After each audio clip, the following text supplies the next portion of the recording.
Een warme, tierenwarme sneeuw. En dan volgt het natuurlijk de joentijd en de nacht. Maar staat er gewoon meer en meer bewolking. Maar ik maak buien, letter in de joentijd en in de nacht. Toch wel mijn kans op tonger, mijn kans op wienstitten, mijn kans op hagel, mijn kans op wetroelijst. Ja, daar binnen ze weer, die pittige buien.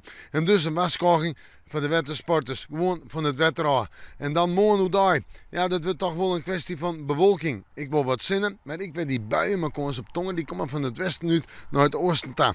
En die komen dus gewoon oer.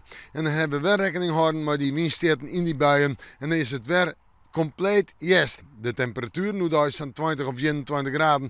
En de wind, nou, die komt uit het zuidwesten mee, matig en krachtig.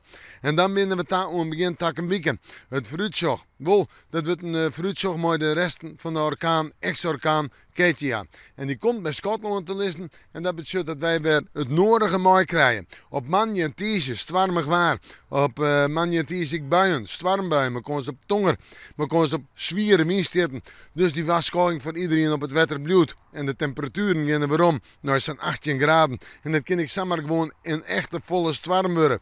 Ja, en op waasje, ik nog altijd in die pittige buien een protte wetter. We maken manje, maar weer even in het waarsje.